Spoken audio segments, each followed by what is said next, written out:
So what's up guys, meron tayong bagong rewind dito. So October, ayan, ano ba? November 13. Yan. So fresh na fresh, pang live pro na voice coil 18. Ayan, in out na siya guys, tingnan nyo. So sa gustong magpa-rewind, PM lang. Ayan. So tuloyer, in out. Yan o. Live Pro voice coil. Pure copper yung ating ginamit dito.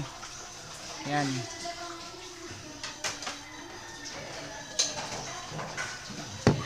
Ito naman kahapon.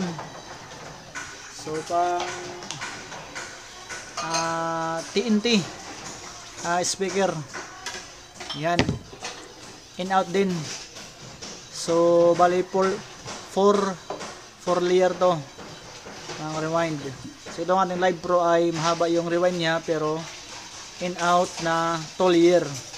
So ito nga yung TNT natin na 18 din, ay maiksi lang yung rewind pero 4 layer naman. So in out din. So parehas lang yung ano nito, yung lakas. Yan. So binalik lang natin yung kanyang babin kasi pwede pa naman ibalik. So ganon din dito sa ating Live Pro. So ito, yung babin niya, ito hindi pa naman napunit, kaya ito lang yung ginamit natin para makatipid yung ating customer. Yan. So goods na, bagong bago na ulit, pure copper.